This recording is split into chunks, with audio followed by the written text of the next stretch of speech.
తీసుకుంటున్నారు. సోషల్ మీడియాలో పోస్టులు పెట్టిన వాళ్ళని అరెస్ట్ చేసి కొట్టి లోపలేస్తున్నారు.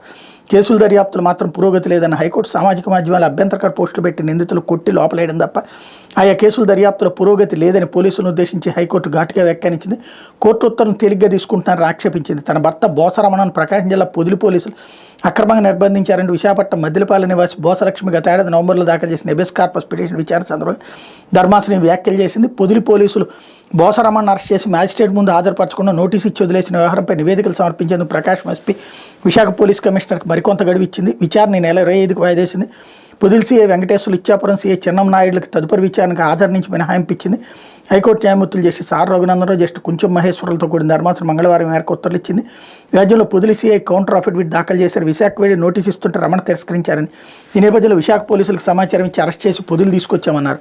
నేర అంగీకార వాంగ్మూలం నమోదు చేసి నోటీసు ఇచ్చి వదిలిపెట్టామన్నారు. అరెస్ట్ చేశాక మ్యాజిస్ట్రేట్ ముందు హాజరుపరచకుండా రికార్డు నిర్వహించకుండా వదిలేయడంపై ధర్మాసనం ఆగ్రహం వ్యక్తం చేసింది.